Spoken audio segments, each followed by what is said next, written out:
आज का हमारा विषय है सूरदास जी का पद नंबर 1। लेकिन इतना पढ़ने से पहले आप इतना जान लीजिए कि जब हम कहीं भी व्याख्या लिखते हैं तो व्याख्या लिखने से पहले उसका परिचय भी देते हैं, संदर्भ के माध्यम से परिचय देते हैं, किसने लिखा है, कहाँ से लिया गया है, और प्रसंग के माध्यम से यह परिचय देते हैं इस पद में क्या कहा गया है।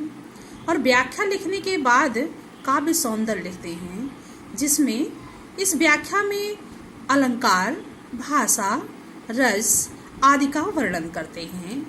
तो सबसे पहले हम लोग संदर्भ देख लेते हैं, इसका कैसे लिखा जाएगा, परिचय कैसे लिखा जाएगा। प्रस्तुत पद हमारी पाठ्य पुस्तक हिंदी के काव्य खंड में संकलित महाकवि सूरदास द्वारा लिखित सूर सागर से लिया गया है। अब प्रसंग होगा, प्रस्तुत पद्य खंड में महाकवि सूरदास जी ने श्री कृष्ण की महिमा का गुणगान किया है।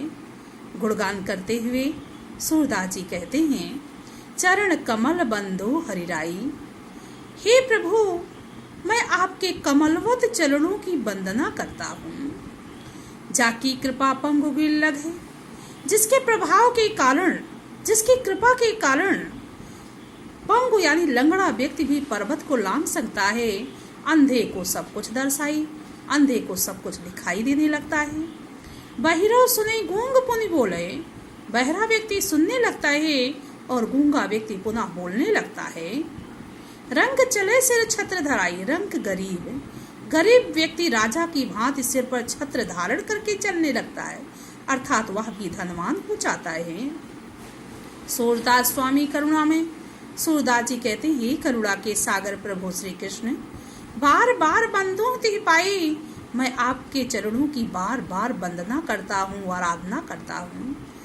इसमें काव्य सौंदर्य में लिखा जाएगा कि महाकवि सूरदास जी ने भगवान श्री कृष्ण की महिमा का बड़ा ही सुंदर वर्णन किया है।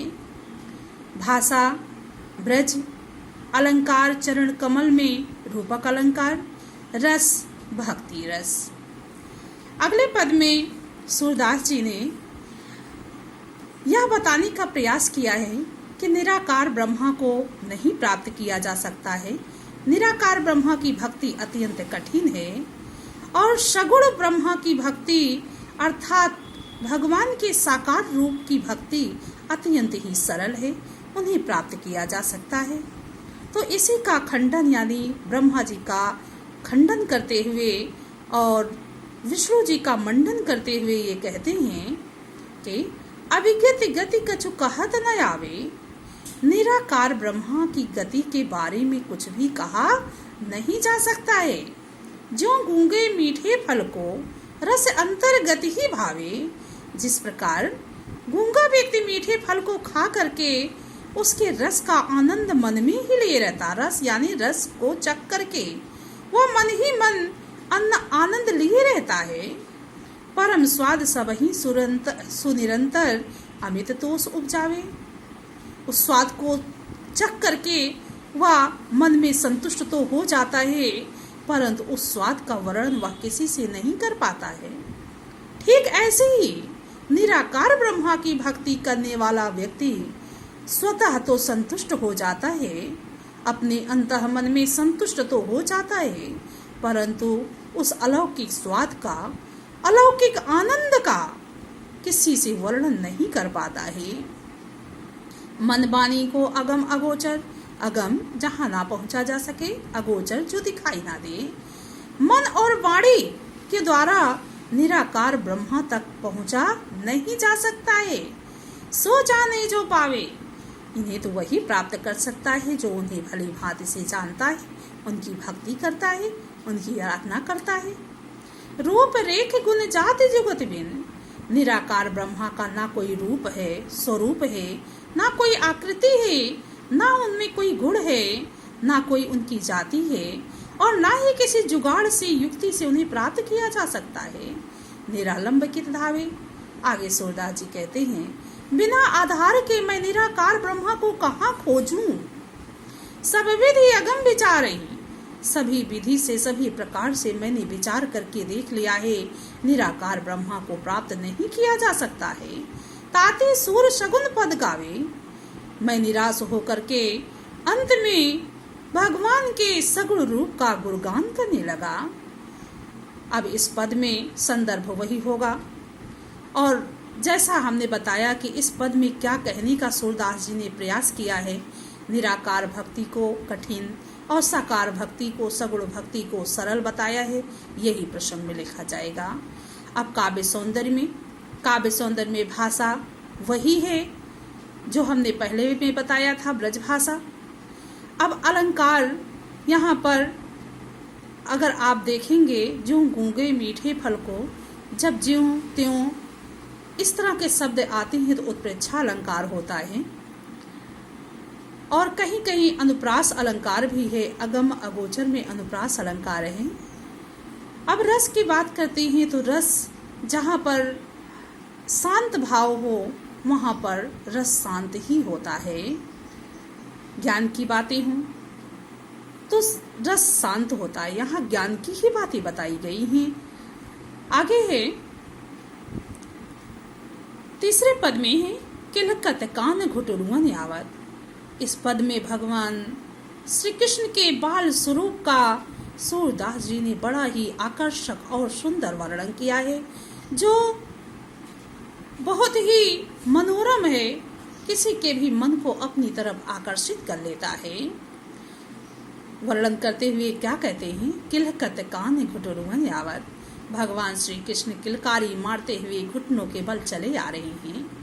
मणिमय कनक नंद के आंगन, मणियों से युक्त, मणिमय यानी मणियों से युक्त कनक सोने से बने नंद बाबा के आंगन में बिंब पकड़ियों धावत। श्री कृष्ण भगवान अपनी ही परछाई, बिंब यानी परछाई पकड़ने के लिए दौड़ते हैं। कबहु निरख हरि आप छाह को, कभी तो हरि जी अर्थात कृष्ण भगवान अपनी ही छाया को देख करके करसों पकड़न चाहत, अपनी ही हाथों से पकड़ना चाहती हैं। किलक हंसत राजत द्वैदतिया, जब वो किलकारी मारकर हंसते हैं तब उनके आगे के दो दांत बहुत ही सुशोभित होते हैं। पुनि पुनि तिहि अवगाहत, अवगाहत में सोता पकड़ना, बार बार उसे वो पकड़ने का प्रयास करते हैं। कनक भूमि पर कर पग छाया, कनक भूमि सोने की भूमि पर, कर हाथों, पग पैरों, सोने की भूमि पर उनके हाथों और पैरों की छाया तो ऐसे सुशोभित होती है, यह उपमा एक राजत यानी ऐसे सुशोभित होती है जैसे करी करी प्रतिपद प्रतिमने वसुधा, चुन चुन करके, वसुधा यानी कहा जा रहा है चुन चुन करके प्रति पद, श्री कृष्ण भगवान के प्रत्येक कदम पर, प्रतिमणि प्रत्येक मणि में, वसुधा पृथ्वी, कमल बैठ की साजत, बैठ करके कमल का आसन लगा रही हो। आगे है बाल दशा सुख निरख यशोदा। माता यशोदा श्री कृष्ण के बाल स्वरूप को देख करके, निरख यानी देख करके, पुनि पुनि नंद बुलावत, बार बार नंद बाबा को बुलाती हैं। अचरा तल ले ढा किशोर के प्रभु को दूध पियावत। सूरदास जी कहते हैं माता यशोदा हमारे प्रभु श्री कृष्ण को आंचल के नीचे ढक करके दूध पिलाने लगती हैं। आगे है मैं अपनी सब गाय चराई हूँ। हाँ, इसमें ध्यान दीजिए, भाषा ब्रज ही है, रस वात्सल्य रस है। जब एक माँ का पुत्र के प्रति प्रेम का वर्णन हो तो वहाँ रस वात्सल्य होता है।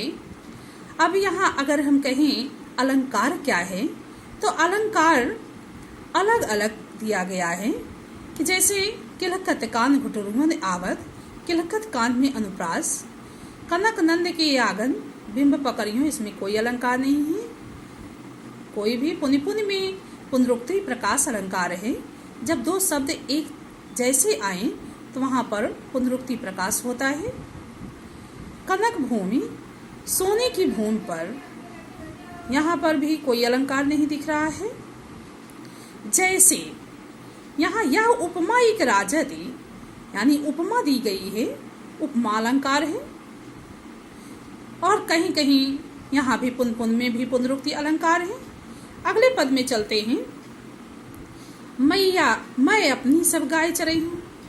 इसमें सूरदास जी ने उस समय का वर्णन किया है जब भगवान श्री कृष्ण थोड़े और बड़े हो जाते हैं, और जब बड़े होते हैं तो किस तरह से अपनी माँ से हट करते हैं, और हट करते हुए कहते हैं मैं अपनी सब गाय चराई हूँ। हे माँ, मैं भी अपनी गायों को चराने के लिए जाऊंगा। प्रातः होत बल के संग जई हूँ। प्रातः काल होते ही, सुबह होते ही मैं बलदाऊ भैया के संग चला जाऊंगा, तेरे कहे न रही हूँ। अब तुम्हारे कहने से मैं यहाँ नहीं रुकने वाला हूँ। ग्वाल बाल सब गायन की भी थे। हे माँ, ग्वाल बालों और गाय के बीच में मुझे जरा सा भी डर नहीं लगता है। यानी नहीं को डर नहीं लागा, जरा सा भी डर नहीं लगता है। आज सोहूं नंद दुहाई। नंद बाबा की कसम खाकर कहता हूँ कि आज मैं नहीं सोऊंगा। रहनी रहोगे जागत, रात भर जागता ही रहूंगा। और ग्वाल सब गाय चराई, सभी ग्वाल बाल जाकर के गाय चराई। मैं घर बैठे रही हूँ, मैं घर में बैठा रहूं। सूर श्याम तुम सोई रहो। इस तरह से जब श्री कृष्ण भगवान जिद करते हैं तो माता यशोदा उन्हें समझाती हैं, और समझाते हुए कहती हैं सूर श्याम। सूरदास जी कहते हैं, माता यशोदा कहती हैं कि इस समय हे श्री कृष्ण, इस समय तुम सो जाओ। प्रात जात में जान में दी हूँ। प्रातः काल मैं तुम्हें जगा दूंगी और गऊओं को चराने के लिए भेज दूंगी। धन्यवाद बच्चों।